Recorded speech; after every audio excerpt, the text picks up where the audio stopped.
السلام عليكم أصدقائنا ومتابعينا على كل البرامج. أهلا وسهلا بكم. رجعنا لكم، راح نقول لكم طريقة سريعة وسهلة باختيار نوعية صبغ الشعر على مود أولا ما تأثر على الشعر، مدتها أطول، وآمنة على شعركم ما تأذي. راح نسلط لكم الضوء، هذه ما راح نبيع لكم، بس راح نوجه لكم أو نسلط الضوء على هذه النوعية من الصبغ حتى تشتروها وين ما تشوفوها.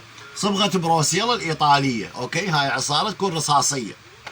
هذه العصارة مالتها، هذه شنو مميزاتها أو شنو اللي يختلف عن باقي أنواع الصبغات؟ أولا هذه صبغة إيطالية صرف 100%، تقدرون تدقون الباركود مالتها تتأكدون من صناعتها. حجمها 100 مل، أوكي، مصنوعة أو من ضمن مكوناتها شهد العسل اللي هو يخفف من تأثيرها على فروة الجلد حتى لو كان عندهم تحسس. زين، مكتوب بالكتالوج وعليها فري امونيا، يعني بدون امونيا، واكو قسم بها نصف امونيا، بالتالي يعني ما تأثر على الشعر او تأذيه.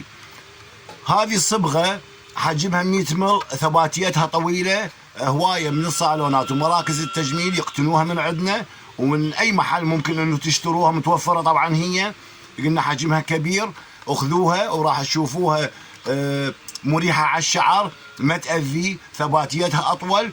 احنا راح ننزل محاضرات تكنيك ألوان، يعني صبغات شلون طالعين اللون الفلاني أو اللون الفلاني بالتعاون مع هذه الشركة، حتى تعرفون شنو الخلطة اللي راح ننزلها أو طريقة الصبغ مالتها.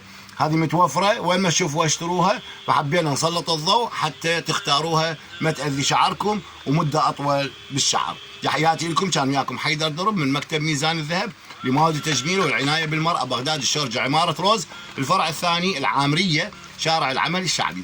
You are welcome.